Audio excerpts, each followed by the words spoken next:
Relief, pride, and more than a few satisfied smiles as the entire Volvo Ocean Race fleet has finally rounded Cape Horn after a notoriously difficult passage through the Southern Ocean. All the way at the bottom of the world, 55 degrees and 58 seconds south, race leader Team Brunel were the first to make it around the iconic Cape, blowing through the longitude of Cape Horn at 13:01 to collect the bonus point. But they didn't have it all their own way, with a few tricky moments just before the arrival at the Horn. Yes, it was, I think, about 60 miles before the Horn. We hit everything pretty hard and we broke the tiller arm and were out of control like for 100 miles. Laying on our side, let it rudder out of the water, no steerage with the Lewis one. So we got it fixed and got with full speed around the Horn afterwards. And it's always a good feeling to get around there. Even if it's a long way to go, it's always nice to get the bad part of the world behind you. And after such a difficult crossing of the Southern Ocean, one of the hardest that we've seen, how satisfying is it for you to finally make it and get that left turn in? This leg was really hard. I think one of the hardest I've ever done. And I've been there 8 times before. See the Horn, and you can just see it on the faces of the crew. There's coming they're coming some smiles appearing on the faces again. But of course the thing was John Fisher from Scallywags, I think has been just always working underneath everybody. And even if we had a little celebration, we did a little toast on him as well, because he was a bloody nice guy. What's coming up in the next 2,000 miles? Well, it looks up till sort of Falkland, looks reaching in quite a bit of breeze. And then unfortunately, the guys from behind pick up the westerly first, and they will reel us in. There will be a complete restart, I think, just after the Falkland. So all the hard-fought miles gained will disappear like snow melting. I just think we have done a bloody good job up to now. Good positioning ourselves, and we just have to keep doing that, and then I'm confident we have a chance of winning this race. Exactly 2 hours later, Vestas 11th Hour Racing came by the Cape as well, hot on the heels of Team Brunel. Now, this represents a return to form for the Danish-American team because they were taken out of contention in the previous leg with an incident in Hong Kong.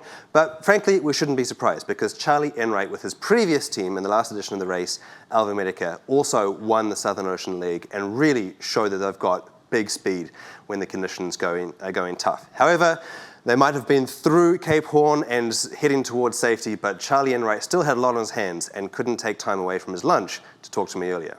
What does it feel like to have made it around Cape Horn after such a tricky leg? It's crazy. You kind of write it off as just this thing, and you try to quantify it as just this point. But you get here after so many thousands of miles, and it's pretty special. And it lived up to its reputation today, that's for sure.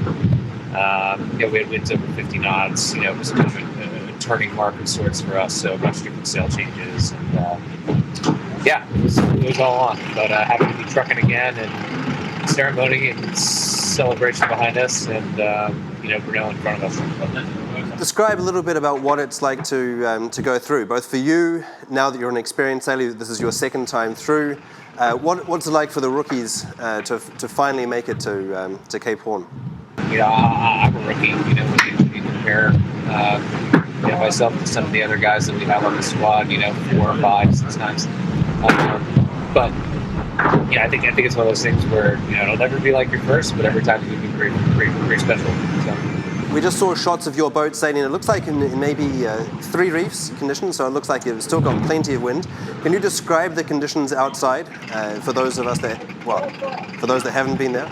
We got 30 plus knots. We're bombing crack sheets with the J2 on the outrigger in 2 reefs, and actually we're having some issues with our reefs, so we actually had to send Nick out to engage the inboard edge physically on the track to make sure we didn't get into the second reef. So it's been a little hairball just to get the boat into a situation where we can get trucking again. But anyway, we are now, and looking forward. We've got 2,000 miles of hard sailing with tricky navigation. Can you talk us through both man and machine, whether you're ready to take on this new challenge? It's a big breeze here for the next, say, 30 hours, and it should diminish.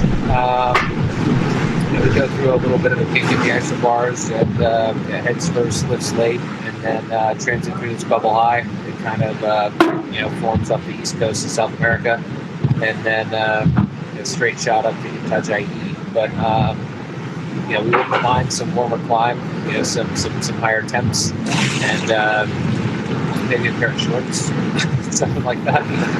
So we're looking forward to the ascent north, and it's actually we've got to go a ways offshore, but it's pretty straight line, so to speak. Not a ton of BMG in our future, which should make it a fairly quick trip. So we'll see. A couple opportunities. So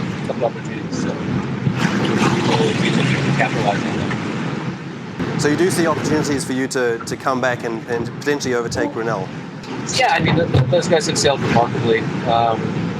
From a tactical standpoint, it's really tough to break away from the peloton, and they've managed to do that with just subtleties in their placement and heaps of boat speed. And that doesn't really change how we look at things. And we're continuing to chip away and grind it out, and that's what we'll continue to do from here to the finish. And if that presents an opportunity with Brunel, great.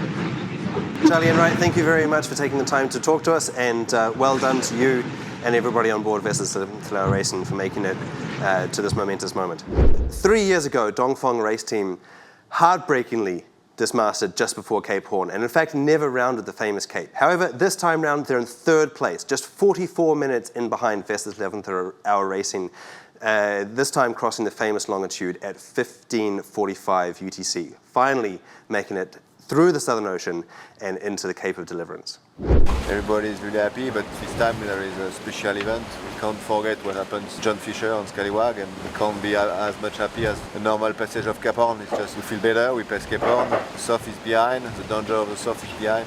We all know that this is part of the job of the sailor, this kind of accident.